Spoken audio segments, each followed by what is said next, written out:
고배당을 추구하시는 많은 분들 중에서 리츠 분리과세라는 게 있다고 하던데 혜택을 받아볼까? 라고 생각하셨던 분들은 요거를 꼭 챙기셔라. 자, 누구에게 필요한가요? 박보미 TV. 박보미 TV.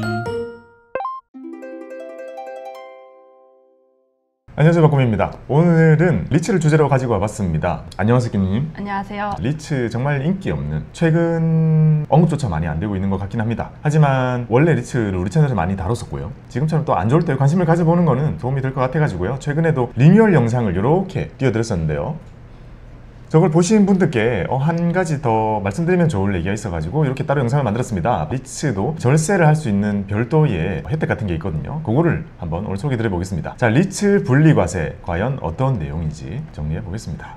리츠 투자해봤어요? 네, 저 자산 배분 배울 때 네. 리츠 투자를 해봤는데, 근데 저 궁금한 게 배울 때는 되게 신박했거든요. 뭔가 소액이지만 건물주가 되는 기분으로 샀었어가지고 신박했었다. 막상 계속 하려다 보니까 뭐 유상증자도 하라 그러고 뭐 돈 유상. 넣으라 그러고 가격 떨어지고 막 이러더라고요. 그래서 상품을 어떻게 바라보고 투자해야 되는 건지. 그쵸. 리츠가 가지고 있는 움직임이 많이 다릅니다. 일반적인 거랑 많이 달라가지고. 그래서 이런 일들을 겪으셨을 것 같아요. 왜냐면 떠올려보면 우리가 리츠를 배웠을 때 이게 부동산이기도 하고 주식이기도 하잖아요. 부동산 안 좋았잖아요. 그럼 얘는 되게 안 좋고, 주식도 안 좋았잖아요. 네. 얘 또 안 좋아요. 근데 지금 주식 뭐 살아나는데 얘는 또 살아나고 있지 않고. 왜냐면 주식의 성격보다 부동산의 성격, 이게 금리에 너무 큰 영향을 받습니다. 그러면 지금 금리 인하 추세니까 좀 더 네. 나아질 거 아니에요, 앞으로? 근데 이제 시차가 있는 거죠. 금리가 내려가고 나면 얘네들이 그걸로 인해서 뭔가 살아나는 거는 시간이 좀 걸리는 거죠. 하지만 어쨌든 힘든 고금리 시기를 이겨냈으니까요. 이제 좋아질 일이 서서히 다가오고 있다라는 정도일 거고, 시간은 여전히 걸릴 겁니다. 그리고 많은 분들이 힘들어하셨던 이유는요. 이게 유상증자를 해야 됩니다. 보통 이 리츠는요. 건물로부터 돈을 받는 것에 90% 이상을 배당을 하죠. 그러면 사실상 회사에 남기는 돈이 없다는 의미입니다. 근데 리츠는 점점 대형화되어야지 여러 가지 장점을 가진단 말이에요. 그렇다면 이런 새로운 건물들 하나 담으려 그러면 그때마다 유상증자를 해야 됩니다. 이게 배당 받으려고 해놓은 건데 돈은 넣으라 그러고, 근데 수익률은 계속 낮아지고 있고 배당은 막 컷되고 난리가 난 거죠 지금. 그래서 최근 몇 년 동안 정말 많은 사람들에게 안 좋은 기억을 심어줬던 게 바로 리츠였던 것 같습니다. 그러면 지금 리츠에 관심을 가져도 좋은 이유가 우리가 금리 인하의 그 시기 과정 중에 있으니까인 거예요? 그쵸. 리츠는 채권과 주식의 매우 중간적인 성격도 가지고 있습니다. 그렇게 금리가 점점 내려가는 것에 대한 영향을 이제 받을 거고, 좋아진다라기보다 최악에서 이제 점점점 벗어나고 있는 시기 정도일 것 같습니다. 근데 시장이 완전히 살아나는 거는 시간이 걸릴 거고, 우리는 결국 배당 투자자잖아요. 이거 좀 어렵긴 한데 가지고 있는 이유는 뭐 같아요? 고배당.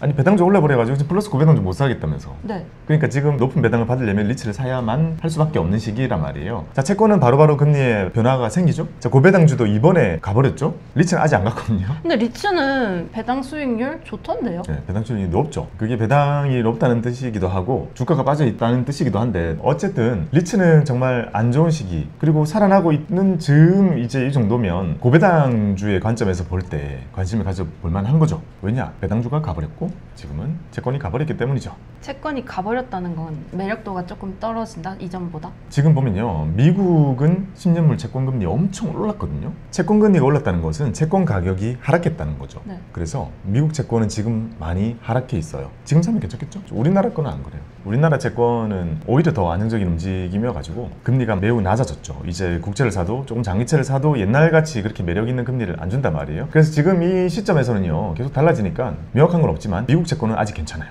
국내 채권은 별로예요. 근데 국내는 리츠가 좋아요. 미국 리츠는 별로예요. 그러니까 딱 나뉘는 거죠. 미국 할 거면 채권, 국내 할 거면 리츠. 어떤 관점에서? 배당의 관점에서요. 근데 왜 금리 인하기인데 미국 채권은 올라요? 미국 안 낮추고 있잖아요. 우리는 쑥쑥 낮추고 있고 미국은 낮추고 있습니다. 그 인하기라는 과정을 안 받아들이는 거예요, 사람들이? 인하기라는 것을 부정하는 사람은 없는데 방향보다는 속도의 문제인데, 생각했던 만큼 안 낮추고 있고, 이번에 트럼프 대통령이랑 파월 만나가지고 막 이상 소리만 하는 거 봤죠. 그것도 다 뭐예요? 계속 금리 인하해줘, 안 돼, 금리 인하해줘, 안 돼, 1년 내내 그러고 있잖아요. 그러니까 이제 금리를 인하해야만 하는 장기 채권이라든지 리츠라든지 이런 것들은 이제 계속 안 좋은 상황인 거죠. 길게 본다면 당연히 언젠가는 낮출 거고 언젠가는 다 좋아질 거다라고 생각하고 있지만, 이게 어찌 보면 시간이라는 것도 엄청난 기회비용이거든요. 근데 우리나라는 이미 금리를 많이 낮췄고, 금리가 낮춰지고 나면 얼마 전에 저한테도 문자 같은 게 왔어요. 저 모기지 같은 거 가지고 있는 거 대출금리 낮춘다고. 계속 낮아지고 있는 거예요. 그러면 개인의 입장에서 볼 때도 이제 시차를 두고 낮춰주잖아요. 그럼 낮춰주면 저의 재무적인 상황이나 이런 게 여유가 생기는 건 또 시간이 걸리는 건데, 자, 리츠도 마찬가지인 거죠. 리츠는 주식이랑 다릅니다. 고배당주랑 달라요. 부동산의 특징을 가지고 있기 때문에 엄청난 대출로 이루어진 금융상품이란 말이에요. 그래서 더 영향을 많이 받는다. 엄청 많이 받아요. 이게 실제로 내가 가지고 있는 돈보다 우리 주주들이잖아요. 주주들의 돈은 자기 자본이잖아요. 그것보다 더 큰 규모의 론을 일으킨단 말이에요. 그게 이제 엄청난 비용을 거기다 줘버려야 되니까 우리한테 주는 돈들이 갈수록 줄어들었고, 그러니까 사람들이 뭐야 배당 수익률 줄어드네? 그러면서 팔고 하락하고, 그러면서 그 와중에 막 유증하고, 그게 최근에 있었던 일들이죠. 그러면 진짜 지금 시기에 좀 관심 가져볼 만한 것 같은데요? 그렇죠. 근데 이제 이렇게 최악일 때 투자를 한다는 것의 관점은 일반적으로 어려운 영역이죠. 근데 우리도, 그리고 저도 조금이나마 용기를 내서 말씀을 드려보는 거고, 근데 그렇게 용기 내서 말씀드렸던 배당주들은 또 괜찮았으니 지금 플러스 고배당주 3몇 %더라고요. 그걸 무리해서 매수하는 것보다는 이제 시야를 돌려서 이런 것에 관심을 가져보는 게 어떨까 생각을 해봅니다. 자, 그래서 리츠 컨텐츠를 만들었던 거고요. 그 중에서 리츠는 이런 분리과세 혜택이 있는데 여기에 대해서는 자세히 말씀을 드리지 않은 것 같아가지고 오늘 따로 이렇게 가지고 왔습니다. 자, 분리과세란, 리츠 분리과세란, 그리고 어떻게 신청하면 되는지, 어떤 결론을 가지고 올지 하나씩 해보겠습니다. 먼저 분리과세란 원론적으로 한번 해볼까요? 분류과세 들어봤어요? 분류과세? 아니요. 분류과세라는 게 있습니다. 이거는 분리과세처럼 따로 계산하겠다는 건데 어떻게 분류를 한다는 의미냐면, 일단 종합소득세, 자, 이거는 우리가 너무 잘 알죠. 연말정산할 때도 이거 내는 거고, 5월달에 종소세 신고하는 사업자들이 이거 내는 거고, 근데 요거랑 별도로 뭐가 두 개가 더 있냐면 퇴직소득세, 또 양도세, 요거 세 개 대략적으로 느낌 봐봐요. 자, 종소세는 2배 사근 연기 다 합하는 거예요. 네. 2배 사근 연기에 퇴직소득세 없죠. 퇴직을 한 사람들은 이걸 내야 돼요. 퇴직금 받으면 내야 되고, IRP 깨면 이거 내야 될 거고, 이거 안 내려고 하면 IRP 끌고 가가지고 연금으로 해야 되는 거죠. 그리고 양도세 들어봤죠. 이거 미국 주식 투자할 때도 양도세 내고, 건물을 팔아도 양도세를 내죠. 근데 그게 부동산. 분리과세가 아니고 분류과세인 거예요? 네. 왜냐하면 분류과세라는 것의 의미는요, 이 세 개는요 아예 분류를 나눠 가지고 절대 서로 합쳐지지 않겠다라는 뜻입니다. 그게 분류과세의 의미예요. 그러면 왜 나눴냐? 잘 생각해봐요. 종소세는 어찌 보면 짜잘짜잘한 게 합쳐지는 거잖아요. 네. 그러니까 해마다 합쳐서 내겠다는 의미인데, 퇴직소득세, 퇴직 평생 몇 번 해요? 가끔 하죠. 한두 번 할 때 예를 들어 평생 다녀서 5억 나왔다. 그 해에 5억이 여기 들어가 버리면 어떻게 돼요? 그냥 절반 세금이 돼버리는 거죠. 그건 맞지 않죠. 일회성을 저 기준에 넣기에는 너무 과하다. 그렇죠, 그렇죠. 둘 다 일회성일 가능성이 크죠. 그래서 얘네들만큼은 어떤 일이 생겨도 각자 따로 과세를 하겠다는 게 이 두 개입니다. 왜냐, 한 사람에게 퇴직소득세와 양도소득세 말로 일회성인데 너무 거액이에요. 그래서 그 해에는 종소세랑 합쳐지지 않게 애초에 발라놓은 겁니다. 자, 이게 바로 분류과세입니다. 분류과세, 분리과세 정말 구분하기 힘들지만 외워두자고요. 이제는 분류과세, 알겠죠? 자, 그렇다면 분리과세는 무엇인가? 자, 2배 사근 연기 여기 들어가는 것들인데, 여기 이렇게 항목 여러 가지잖아요. 짜잘짜잘한 걸 다 합쳐가지고 종합소득세를 매기는 건데, 걔네들 안에서 분리해준다는 거. 그렇죠. 여기 안에서 여기에 안 넣어준다는 거, 그게 분리과세입니다. 여기 보면 종합소득세 세율 구간입니다. 종합소득세는 이거 옛날에 있었던 것 같은데 2배 사근 연기죠. 자, 하나씩 읊어볼까요? 이자, 소득, 배, 배당, 소득, 사, 업, 소득, 근, 로, 소. 득.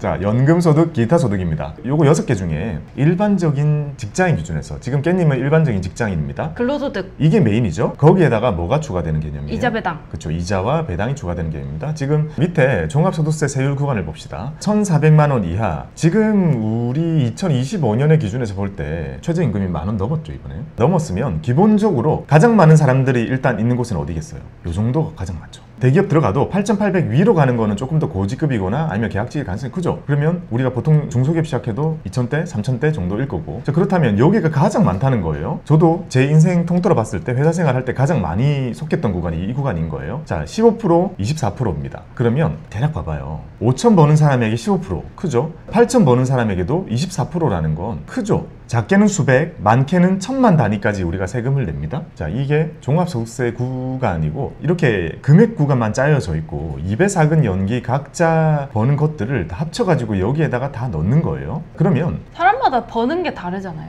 그쵸. 이게 합쳐지면 엄청나게 커질 수 있는 거잖아요. 네. 근데 사실 이게 일반 근로자라고 생각하면은 근로소득에 대해서 종합소득세를 이렇게 계산해서 세금을 낼 거 아니에요. 근데 저처럼 투자에 관심을 갖기 시작하고 이제 시간이 좀 지날수록 이자 배당 소득에 대해서도 구간에 포함돼가지고 세금을 낼 가능성이 커지는데 그러면은 이거를 오롯이 다 매기는 거예요. 저 구간에 따라서. 그쵸. 살짝 헷갈리죠.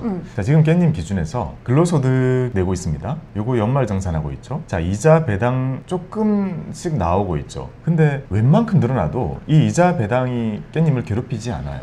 왜냐? 깻님이 뭘 주로 쓰기 때문이죠? ISA. IS와 연조와 IRP 같은 것들을 쓰면 여기 안에 들어있는 것들은 전부 종소세에다가 포함을 시키지 않아요. 일단 포함을 시키지 않죠. 그렇다면 분리과세라는 개념은요, 입에 살근 연기 중에서 돈을 벌었어요. 이자 배당 소득을 생겼음에도 불구하고 밑에 있는 여기에 포함을 안 시키는 게 분리과세다라고 생각하시면 돼요. 그러면 이자 배당 사업소득 뭐 이런 것들마다 저마다의 공제도 있고 저마다의 분리과세 요건들이 따로 있어요. 그렇게 많은 것들 중에서 투자하시는 분들이 겪게 되는 게 바로 이겁니다. 금융소득 종합과세자입니다. 금융소득 종합과세 우리 어떻게 기억하고 있나요? 이자와 배당으로 2천만 원 넘게 받는 사람을 금종세자라고 하고 이 사람들은 어떻게 과세가 되는가? 2천까지는요 15.4% 분리과세를 내잖아요. 그거 넘치는 만큼은 종합소득세로 넘어가게 됩니다. 그러면 깻님 입장에서는 이자와 배당으로 2천만 원까지 받는 거는요 들어올 때 15.4를 제하고 들어옵니다. 그거 넘치는 만큼은요 종소세로 들어가게 돼요. 그러면 종소세의 기본적인 세율은 우리 아까 가장 많은 게 뭐였어요? 15, 24% 이런 거죠. 사람에 따라서 다른 소득도 더 많다 이러면 35% 구간까지도 어렵지 않게 넘어가게 된단 말이죠. 그렇다면 2천만 원 넘지 않게 받으면 15.4만 내는데 넘어가면 넘어가는 족족 15.4보다는 보통 커지기 때문에 많은 사람들이 어떻게 하려고 노력을 하나요? 이자와 배당을 1년 동안 2천만 원 안 받으려고 노력을 합니다. 또 금종세자가 되면 국세청에 돈 많이 버는 사람으로 분류도 되기도 하고 그 다음에 ISA 가입 같은 거 이런 거 못하게 되는 여러 가지 불편한 점이 생기기 때문에 웬만하면 넘을 거면 확 넘는 게 좋겠지만 근처에 있다면 안 넘으려고 노력을 하는 게 바로 이렇게 2천만 원 기준이 됩니다. 대략적으로 한 달에 167만 원 정도, 월에 그 정도가 나온다면 이자 배당이 2천만 원이 된다는 거죠. 절세를 하려면 생각보다 많이 못 받겠네요. 근데 167만 원이면 모수가 얼마나 커야 돼요? 많이 커야죠. 한 달에 167만 원을 월 배당으로 나오게 하려면 역산해볼까요? 대략 얼마가 필요한가요? 1억 6천? 아니다 2억. 2억 정도면 몇 프로 잡았나요? 10%요. 10%. 커버드콜 기본 전제로 하다니 그러면 10%는 너무 많으니까 네. 우리 안전하게 5%로 네. 그러면 4억이 필요한 거잖아요. 4억을 파킹해 둔 사람은 1년에 2천만 원이 이자 배당으로 나오고 그 사람은 한 달에 한 167만 원 월 배당을 받게 되겠죠. 근데 2천을 받았으니까 그 사람은 금융소득 종합과세자가 됩니다. 그러면 이제 거기서 더 사거나 더 받는 거는 받는 족족 어디로 들어가요? 종소세. 종소세로 들어가요. 그러면 그 사람의 종소세 구간은 사람마다 다르겠죠. 아 만약에 내가 근로를 안 하고 있으면 괜찮겠네? 그렇죠. 까먹어. 이자 배당을 많이 받거나 또는 연금을 무지하게 많이 받는 사람들 우리가 그 시점에 걱정해야 될 것은 내가 다른 거를 많이 하고 있는 사람인지 즉 사업을 하고 있거나 근로를 하고 있는 사람이면 밑에 있는 이 높은 구간을 낼 가능성이 크지만 정말 아무것도 안 하고 번 걸로 그냥 파킹만 딱 해놓고 이자 배당만 쏙쏙 받으려고 하는 사람은 생각보다 앞에 버프가 좀 있다. 그래서 그렇게 얘기할 수 있어요. 금융소득 종합과세자도 다른 소득이 없으면 어느 정도 버프가 있고 그 다음에 연금 제가 1년에 1,500 이상 받게 되면 그것도 종소세 넘어간다 했잖아요. 참고로 그거는 1,500 넘으면 통째로 넘어갑니다. 구간별이 아니라 통째로 넘어가더라도 세율이 그렇게 높지 않을 수 있다라고 했던 모든 가정은 이겁니다. 다른 근로소득과 사업소득이 없다면입니다. 자, 이게 분리과세의 개념입니다. 2천만 원 벌 때까지는요 15.4를 내죠. 그리고 제한 걸로 과세 의무가 종결됩니다. 즉 세금은 이걸로 끝나요. 어디에 보내지 않는다는 의미예요? 종소세. 종소세에 보내지 않아요. 넘으면 보내죠. 넘지 않으면 안 보내죠. 그래도 넘는 것만큼만 보내는 거잖아요. 네. 뭐. 그럼 웬만큼 넘어도 세부담이 많이 늘어나진 않아요. 단지 금융소득 종합과세자가 돼가지고 약간 불편해질 뿐인 겁니다. 자, 그렇다면 오늘 말씀드릴 리츠 분리과세는 어떤 내용이냐? 이제 알겠죠? 리츠로 돈을 벌어도 분리과세를 해준다는 거죠. 그 분리과세 해준다는 것의 의미는 종소세에다가 안 넣는다. 네, 포함을 안 시켜준다는 거잖아요. 그러면 이게 또 뜻하는 거 어떤 말이어야 돼요? 내 세율이 높아지지 않는다? 그쵸. 종소세 세율이 높아지지도 않고 이미 종소세 세율 높은 사람은 높게 안 낸다는 거예요. 그럼 절세네. 그쵸? 이게 바로 여기서 말하는 절세입니다. 분리과세를 얼마나 해주는지에 따라서 종소세와 합치지 않기 때문에 절세 혜택을 우리가 누릴 수 있게 되는 거죠. 그래서 오늘 내용은 리츠의 분리과세 혜택입니다. 하나씩 보면 대상자는요, 모든 대한민국 거주자입니다. 거주자 중에서 이런 게 불편하다고 했죠. 직전 3개년 중에서 금융소득종합과세자가 아니었던 사람만 됩니다. 근데 금융소득종합과세자는 대부분 아니에요. 강남에 가면 수두룩 빽빽한데 이런 사람들, 거기만 벗어나면 대부분 아니란 말이에요. 일반인 중에는 없는 것 같아요. 지극히 개인적인 해석입니다.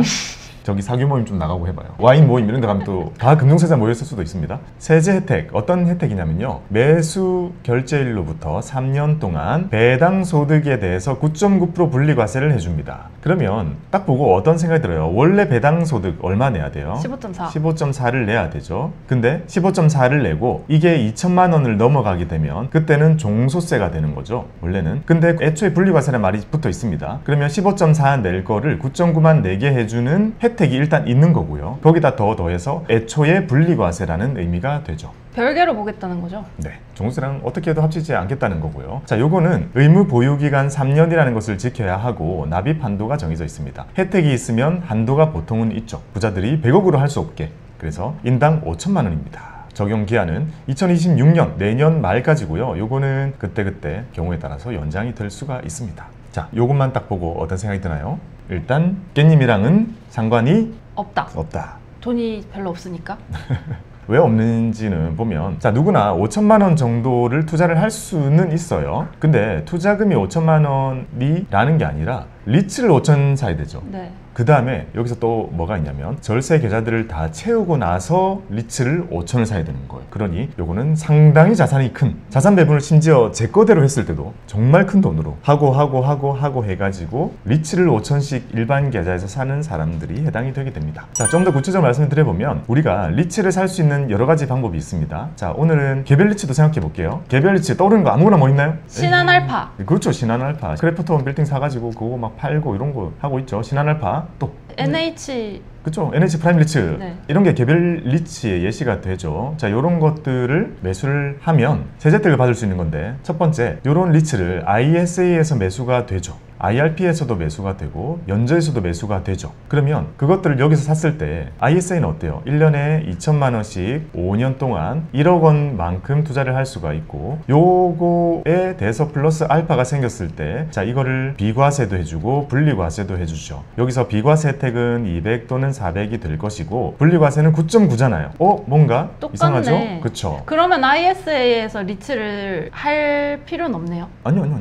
그러니까 제가 생각할 때 가장 많을 것 같은 느낌은 뭐냐면 ISA에서 뭐 해라고 얘기하고 있어요, 제가. 배당. 여기서는 배당주를 사라고 했습니다. 그리고 이왕이면 2천 꽉꽉 채워 사라고 했잖아요. 그러면 다 찼습니다. 배당 더 받고 싶다, 배당주 더 사고 싶다. 근데 배당주와 리츠는 제가 거의 막 엮어서 얘기를 많이 하잖아요. 리츠를 사야겠다. 그 리츠는 어차피 ISA 다 찼잖아요. 자, 위탁에다가 그때 추가로 열어가지고 한도 같은 거 없이 여기에 리츠를 담아가지고 고배당을 추가로 더 받는 거죠. 즉, 제가 생각할 때 ISA를 고배당주로 다 채운 사람이 배당 더 받고 싶어, 위탁에서 리츠를 사겠다라는 건 괜찮다는 거죠. 왜냐? 여기서는 투자하면 일단 9.9잖아요. 근데 여기서도 이렇게 하면 9.9죠. 그리고 둘 다 분리과세입니다. 그러니 소득 구간이 엄청 높은 사람이에요. 그런 사람이 ISA 꽉 채워서 배당주 사고 위탁에다가 리츠 꽉 채워가지고 배당을 받는다. 이거 괜찮은 거죠. 세금 절세 효과 그대로 있는 거죠. 아예 그냥 목적이 배당인 사람. 원래 배당주 받던 사람이 요거 꽉 차면 리츠를 여기에서 담으면 괜찮지 않을까라고 생각을 한 거고, 그 다음에 이제 IRP와 연저에서도요, 리츠가 담아집니다. 그냥 사줘요? 이게 봐봐요, 리츠 개별 종목 같은 느낌이 들죠. 네. 맞지 그렇잖아요? 않아요? 개별 종목처럼 상대돼 있잖아요. 네. 근데 IRP와 연저는 개별 주식이 안 사지잖아요. 근데 IRP는 된다면서요? 연저도 돼요. 바뀌었습니다. 리츠는 펀드이기도 하면서 주식이잖아요. 근데 이거를 주식이 아니라 펀드의 관점으로도 봐주기 때문에 IRP와 연저에서도 매수가 가능합니다. 펀드의 관점으로 바라봐 주는구나. 네. 이런 IRP와 연저에서 리츠를 매수하게 되면 배당을 받게 되죠. 자, 이 배당에는 어떤 세제 혜택을 받게 되나요? 과세 이연? 그렇죠, 과세 이연이죠. 자, IRP와 연저에서는 과세 이연 쭉쭉 되고, 이거 언젠가 수령을 할 때 연금소득세를 내죠. 자, 연금소득세도 3.3에서 5.5로 분리과세됩니다. 그죠? 다른 걸 합치지 않아요. 1,500까지. 그렇죠, 1,500 넘지 않게 한다면, 자, 그렇다면 IRP와 연저에서 리츠를 사는 것도요, 세액공제를 엄청 많이 그대로 받을 수 있어요. 결국에 지금 말씀드린 리츠의 9.9% 분리과세는 오직 어디에만 좀 해당이 되는 사항이에요? 위탁입니다. 근데 제가 여러 영상들을 통해서 계좌를 우리가 투자를 할 때 1순위가 ISA잖아요. 2순위는 연저 IRP입니다. 위탁을 쓸 정도까지 된다면 부자. 일단 그렇죠. 부자인 경우가 되게 많죠. 부자가 위탁에서 리츠를 선택한다면 9.9% 혜택을 얻을 수 있다. 근데 그것도 5천까지만. 그러면 저는 이렇게 생각이 듭니다. 자, 리츠의 분리과세 혜택은 배당을 많이 하려고 하는 그런 부자들에게 야, 리츠는 한 5천씩은 각자 해? 라는 느낌이에요. 제가 볼 때는. 그러니 1,000만 원을 리츠 할 사람은 ISA 하면 되고 2천만 원 할 사람은 ISA 하면 되고 연금 모아갈 사람은 여기서 하면 되고 IRP도 할 사람도 여기서 모아가면 돼요. 근데 그런 사람들 말고 1년에 2천 한도 넘게 배당주 리츠를 투자하려고 하는 사람은 위탁 계좌를 어쩔 수 없이 쓰게 되잖아요. 그러면 그때 리츠를 선택한 만큼은 9.9% 분리과세를 받게 됩니다. 즉 ISA와 연저 같은 세제 혜택 계좌가 기본적으로 일반적인 그런 사람들은 다 커버가 되기 때문에 배당을 많이 노리는 사람들에게 해당이 되는 사항이 되죠. 그렇다면 다시 돌아왔습니다. 위탁 계좌에서 리츠를 투자하는 사람만이 해당이 되는 거잖아요. 그러면 이 전제는 약간 ISA 계좌도 채울 만큼 채웠고 연금 계좌도 채울 만큼 채워가고 있는 사람을 가정해야겠네요. 네.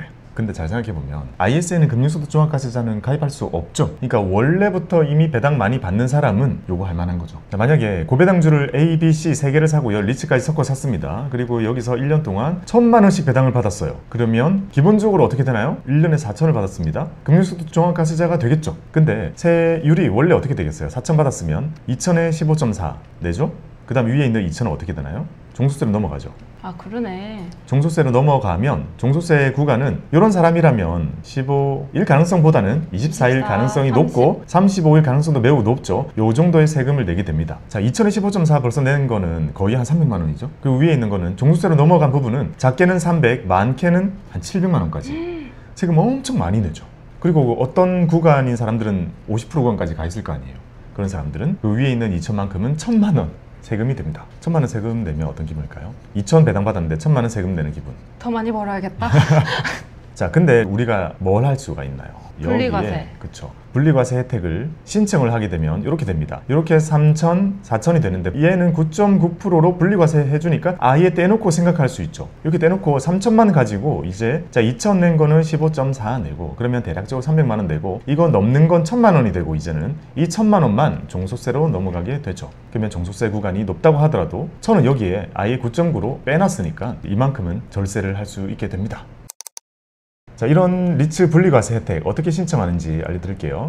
자, 이것도 정리 참 잘 되어 있습니다. 매수 후에 별도로 신청을 하면 됩니다. 거래를 한 2일 후부터 신청이 가능해요. 당연히 거래를 하고 2일 후에 내게 되기 때문에 그때 내 거인 것이 들어오고 나면 이제 신청이 가능한데요. 매수 후에 신청을 해야 되잖아요. 그럼 매수를 계속 나눠서 하면 어떻게 해야 돼요? 계속 신청해요. 계속 나눠서 신청해야 되는 좀 불편함이 따릅니다. 자, 5천 이내에서는 매수를 할 때마다 신청을 해줘야 된다라고 생각하셔도 되고 아니면 조금 덩어리 투자를 하면서 그때그때 할 때마다 신청을 해주시거나 그렇게 해야 되죠. 완전히 이게- 쪼개서 하면 어려울 것 같아요. 이게 자동으로 적용이 왜 안 되는 거예요? 그 이유는요. 자, 이게 기본적으로 3년이라는 제한이 있었죠. 네. 그 3년을 채우지 못하면 배탄해야 됩니다. 그러면 3년 투자 안 할 사람도 많거든요.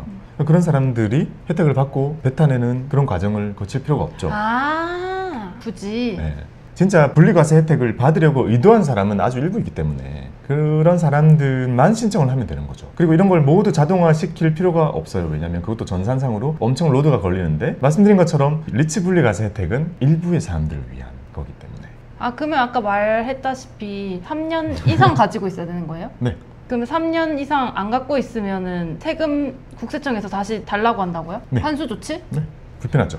자, 신청하는 방법은요. MTS로 신청이 가능한 곳은 메리츠와 키움과 KB입니다. 그리고 여기 들어가면 메뉴 검색 같은 걸 통해서 바로 찾아가는 게 제일 쉽고요. 메뉴 이름이 조금씩 달라요. 그래서 이렇게 적혀 있습니다. 메리츠는 공모부동산 분리과세 종목 신청이라고 적혀 있고 키움은 공모부동산 리츠라고 적혀 있고 KB증권은 리츠 분리과세 신청이라고 적혀 있습니다. 이 메뉴를 찾아가셔서 신청을 하시면 되고 HTS는 컴퓨터로 하는 거죠. 그 중에 삼성증권은 HTS로 제공을 하고 있고 공모리츠 분리과세 지정 이라는 메뉴를 눌러주시면 되겠습니다.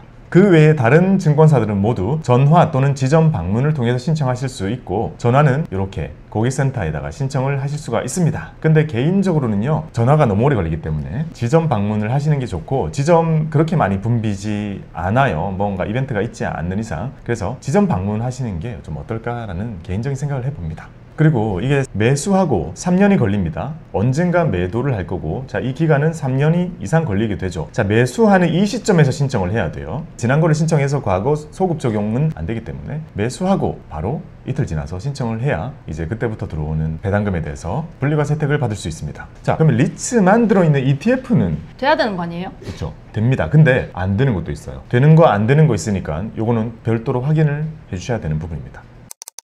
자, 결론 한번 내보겠습니다. 요거 기준은 2025년 7월 기준입니다. 자, 리츠는요 100조 원이 넘고 417개가 리츠가 만들어져 있고, 되게 많다.